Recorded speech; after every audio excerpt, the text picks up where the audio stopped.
aussi des gars. On fait du land art au mur à pêche dans le cadre du festival depuis plusieurs années.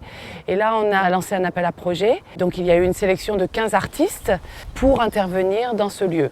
Et c'est un événement qui est en partenariat avec la ville de Montreuil. J'ai pensé faire des alvéoles et une grosse abeille et les placer à côté des ruches des murs à pêche.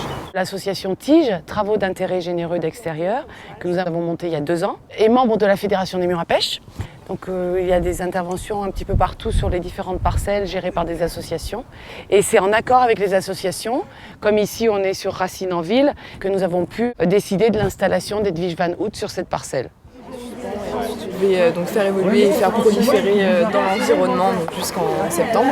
Donc l'idée c'est que ce soit vraiment une espèce de prolifération où je joue sur les oppositions naturelles, artificielles, donc là avec des cordes synthétiques mais aussi de chanvre naturelle. Cette sculpture en crochet, donc du coup c'est aussi un travail sur le long, puisque c'est une technique qui est lente et que je veux aussi faire apprendre aux gens qui sont les bienvenus pour se rencontrer et puis réfléchir autour de ces notions.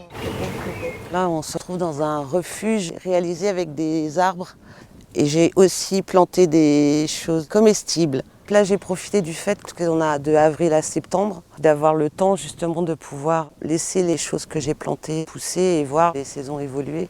Tout ce que j'ai déblayé autour de la cabane m'a servi à faire la cabane. On a eu l'idée d'associer la plante, la fleur du blond et le bois. En créant des mâts, ça sert à faire monter le blond. Il va arriver, je pense, au niveau du haut du mât pour la fin de l'installation, prévue pour la fin septembre. C'est des anciens mâts pour faire de la gym qu'on a récupéré d'une école, qui étaient jetés dans une benne. La fleur du blond, on l'a récupérée dans une plantation en Île-de-France. Et autour de cette installation, on a créé un limite. On a gravé un alphabet. Sous les murs à pêche, il y a une vie. Ce que j'essaye de faire là, en creusant ces trous, c'est un réseau sous-jacent, mais aussi, ce que je cherche, c'est un espèce de maillage osseux, de squelette interne, comme un habitat troglodyte. J'ai fait des ateliers avec des enfants dans l'école Anatole France qui se trouve à côté. Ils ont travaillé sur des yokai avec de la cire. C'est des esprits japonais qu'on retrouve dans la nature.